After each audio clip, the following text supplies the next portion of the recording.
أعوذ بالله من الشيطان الرجيم. بسم الله الرحمن الرحيم.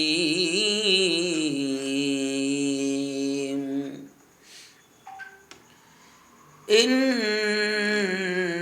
أكرمكم عند الله أتقاكم. وقال تعالى: يا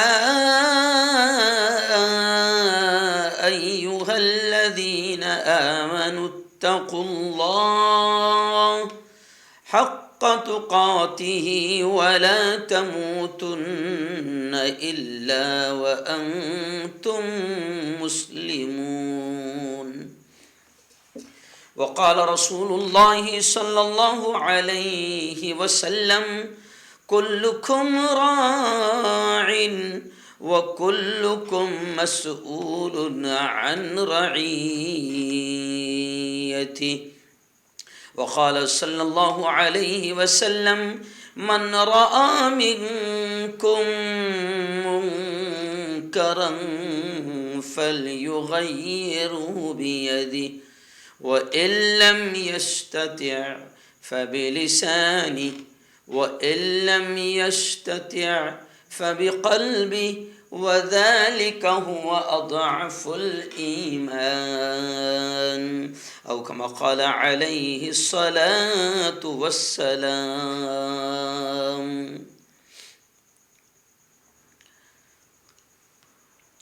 بڑا بدبخت ہے برسوں نیکی سے نہیں ملتا،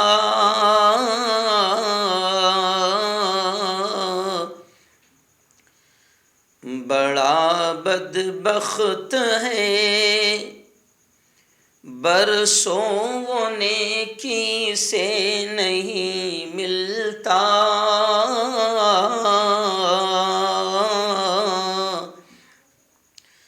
بہت نزدیک رہ کر بھی پڑوسی سے نہیں ملتا، جدا ہیں مسجدیں دل بھی جدا ہے، کیا کیا جائے،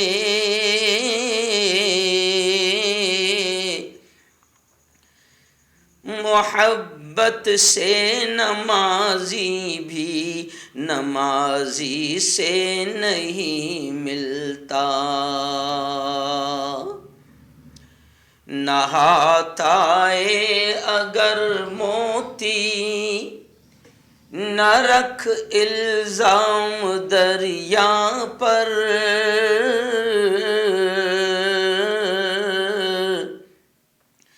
یہاں کچھ بھی کسی کو اپنی مرضی سے نہیں ملتا۔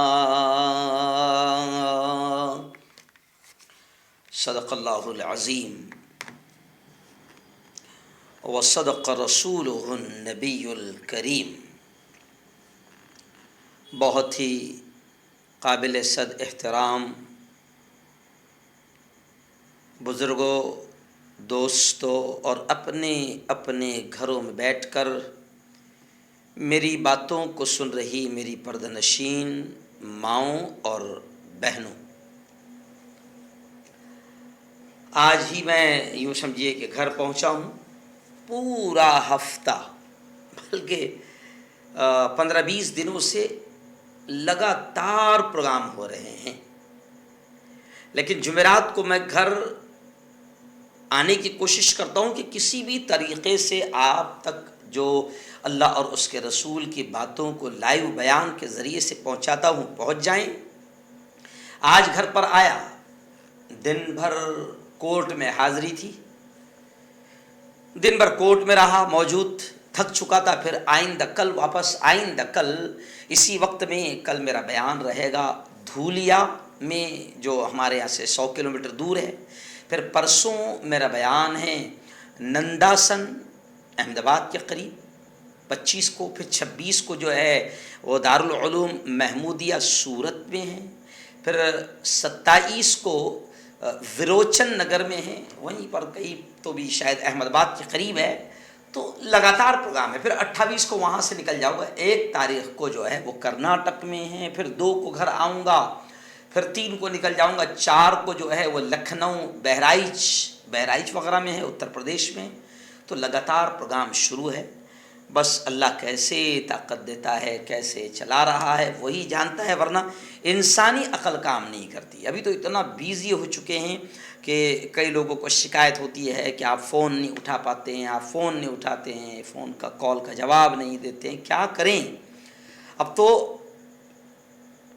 بہت قریبی لوگوں کو بھی اب لوگ فون نہیں کر پاتے ہیں، ابھی اتنا بیزی ہو چکے ہیں، اور بلکہ اللہ کام لے رہا ہے۔ بس دعا کرو کہ اللہ طاقت دے، صحت دے، اور اللہ تعالی حفاظت کرے۔ چلیے آئیے، آج کا جو عنوان ہے ہمارا وہ بالکل ہٹ کر ہے، تھوڑا سا قرآن و حدیث کی روشنی میں کوشش کی ہے۔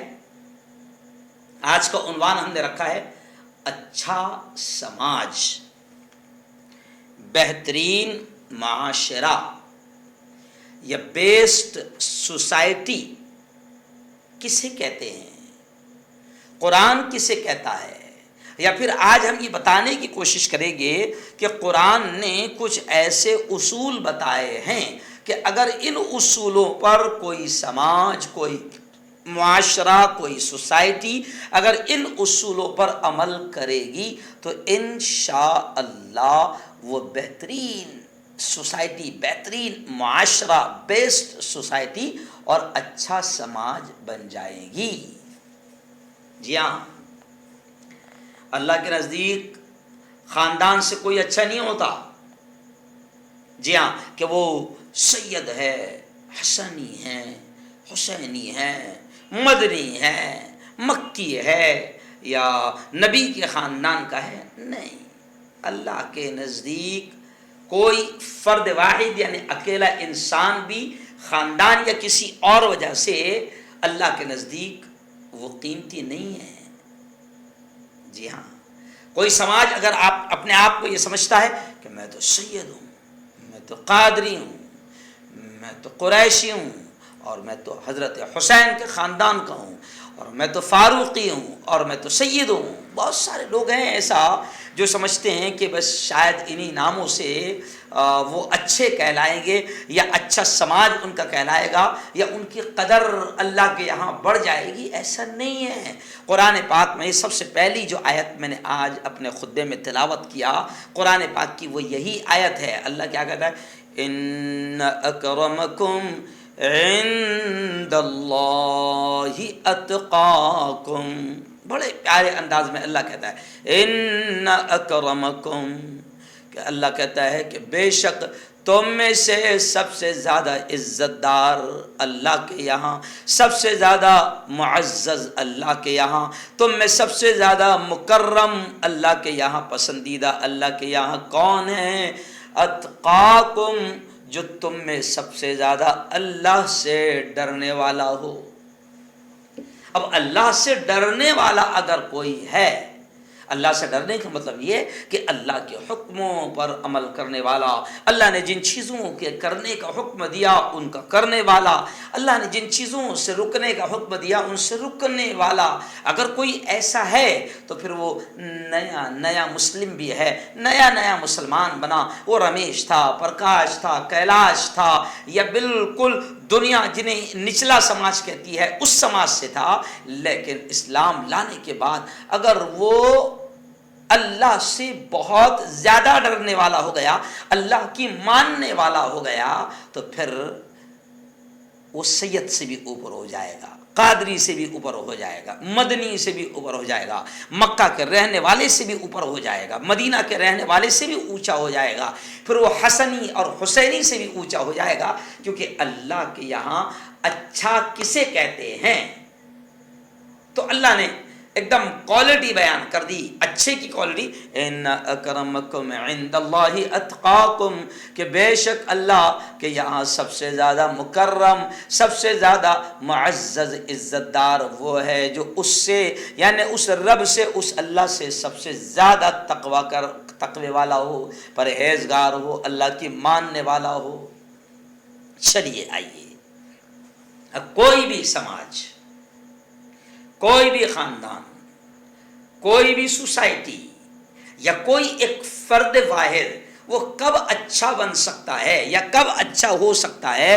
قرآن پاک نے کچھ اصول دیے ہیں کہ ان اصولوں پر عمل کرو تو تم اچھا سماج بن جاؤ گے، بیسٹ سوسائٹی بن جاؤ گے، بہترین معاشرہ اور بہترین سماج بن جاؤ گے۔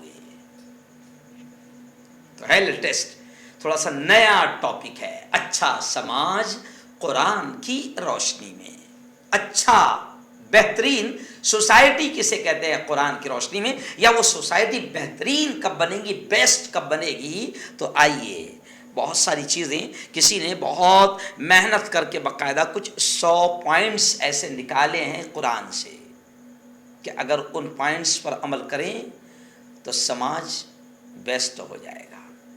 اب میں اس میں سے پورے کے پورے 100 تو بیان نہیں کر سکتا، جو مجھے ضروری لگتے ہیں جن پر بات کرنی چاہیے میں اس کو بیان کرنے کی کوشش کر رہا ہوں۔ تو آئیے، سب سے پہلے اللہ تعالیٰ یہ الگ الگ جگہ سے لیے ہیں قرآن پاک میں، تو سب سے پہلے جو میری نگاہوں کے سامنے اصول ہے سورۃ البقرہ میں، اللہ تعالیٰ آیت نمبر 83 میں اللہ یہ کہتا ہے کہ گفتگو کے دوران،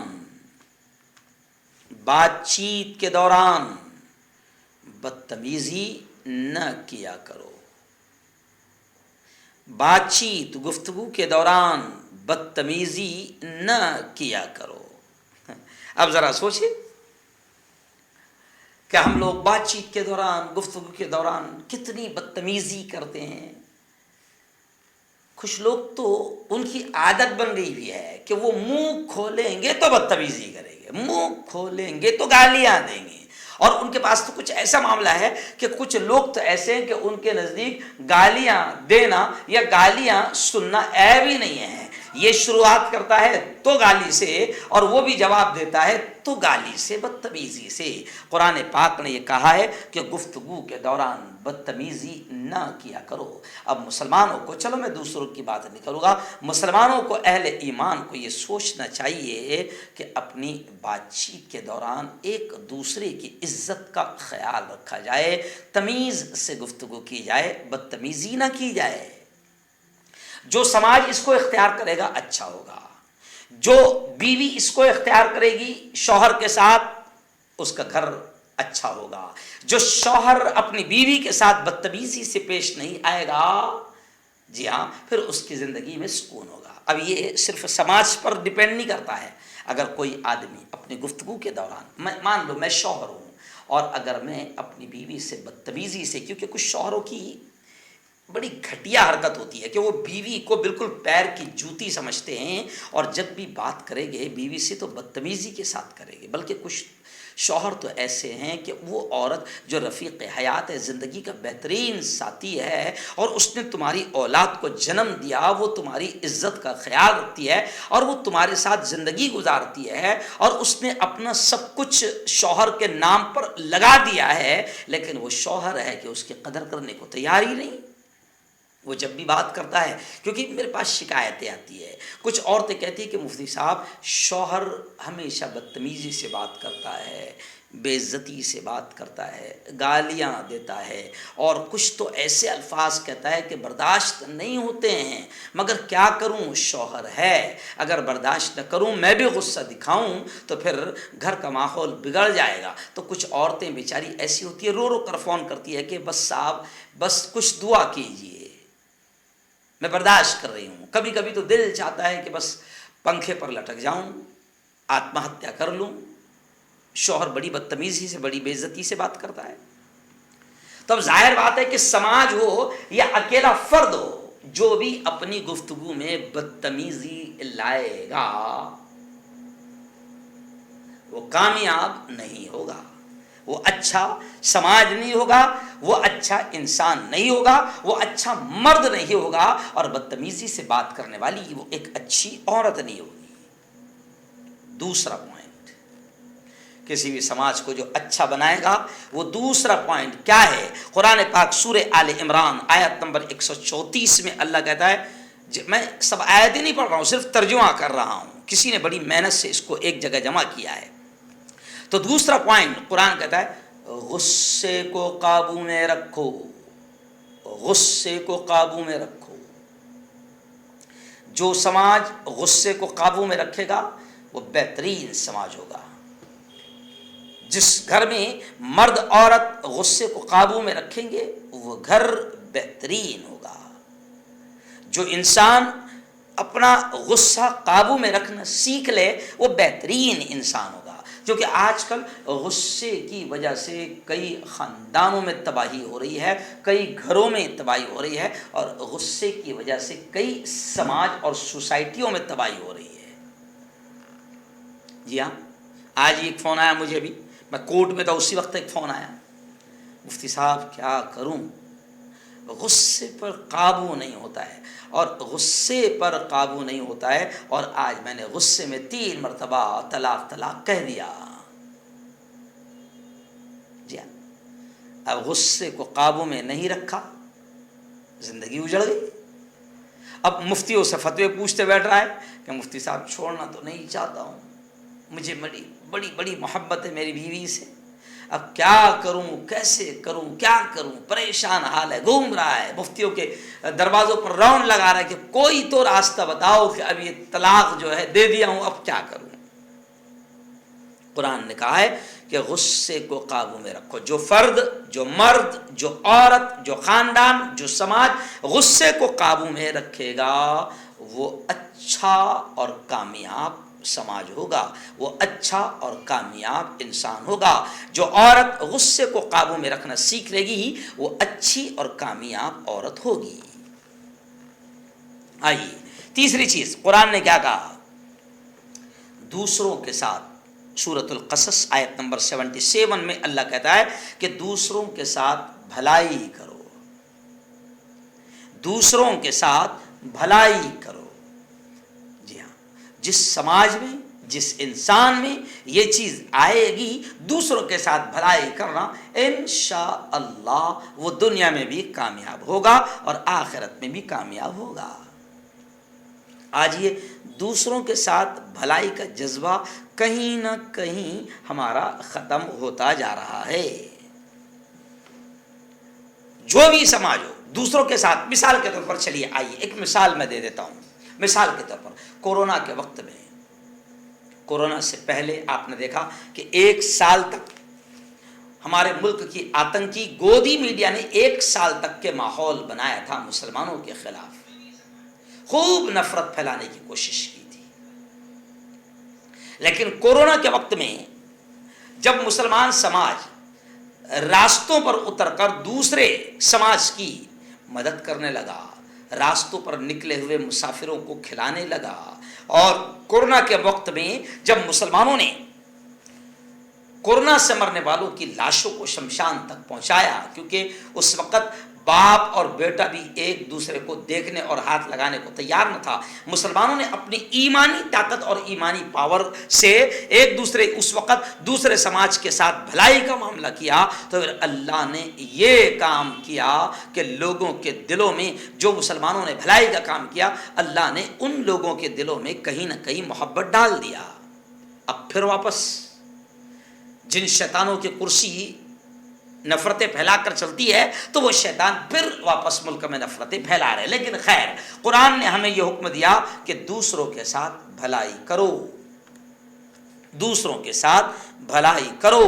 اور سورۃ النور میں آیت نمبر 22 میں اللہ کہتا ہے کہ دوسروں کی غلطیاں معاف کر دیا کرو۔ جی ہاں، جو سماج، جو انسان، جو مرد، جو عورت غلطیوں کو معاف کرنا سیکھے گی، دوسروں کی غلطیوں کو، تو پھر وہ کامیاب ہوگا۔